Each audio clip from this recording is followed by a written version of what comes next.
Et nous sommes à l'auditorium Régnier 3 qui, depuis le début de l'été, est devenu centre de vaccination.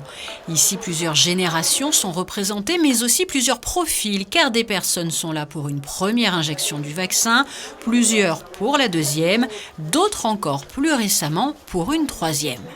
Au début du mois de septembre, la troisième dose a été ouverte pour les personnes qui présentent un système immunitaire fragile, c'est-à-dire qui souffrent de pathologies spécifiques qui rendent leur système immunitaire un petit peu plus faible. Donc pour ces personnes, sur présentation d'un certificat médical, le gouvernement a autorisé l'administration d'une troisième dose. Deuxième étape, début octobre, l'Agence européenne du médicament s'est prononcée pour une systématisation de la troisième dose pour les personnes les plus fragiles, notamment les personnes de plus de 65 ans.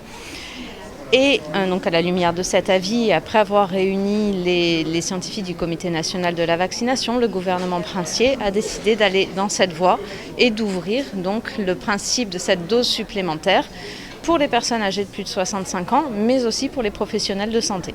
Cette dose de rappel permet donc au virus de moins se propager. À ce jour, 1150 personnes ont bénéficié de cette troisième dose.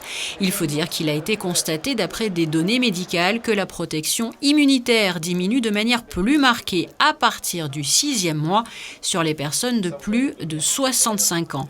Nous avons d'ailleurs rencontré Pierre. C'était ma troisième dose. J'étais, je veux dire, impatient, c'est pas de la propagande. J'étais impatient de me faire vacciner dès la première dose.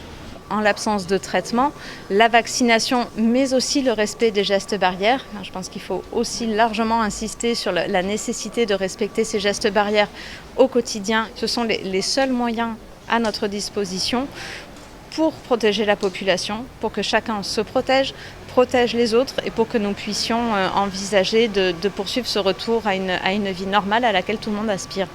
Et parmi justement ceux qui y aspirent, Mathilde et Ilan, tous deux ne sont pas là pour une troisième dose. Primo-injection pour lui et deuxième pour elle. Ils ont fait le choix de se vacciner pour des raisons différentes. Pour protéger moi, puis protéger aussi les autres du Covid. Puis j'espère que grâce à la vaccination, on pourra éradiquer le Covid. C'est pas vraiment par choix, c'est plus par utilité parce que je dois partir faire des études au Canada. Donc même si j'ai été contaminé par le Covid, je dois quand même faire une deuxième dose, donc me faire vacciner. Et si vous aussi vous souhaitez être vacciné ou pour toute autre question sur le coronavirus, un numéro, le 92 05 55 00.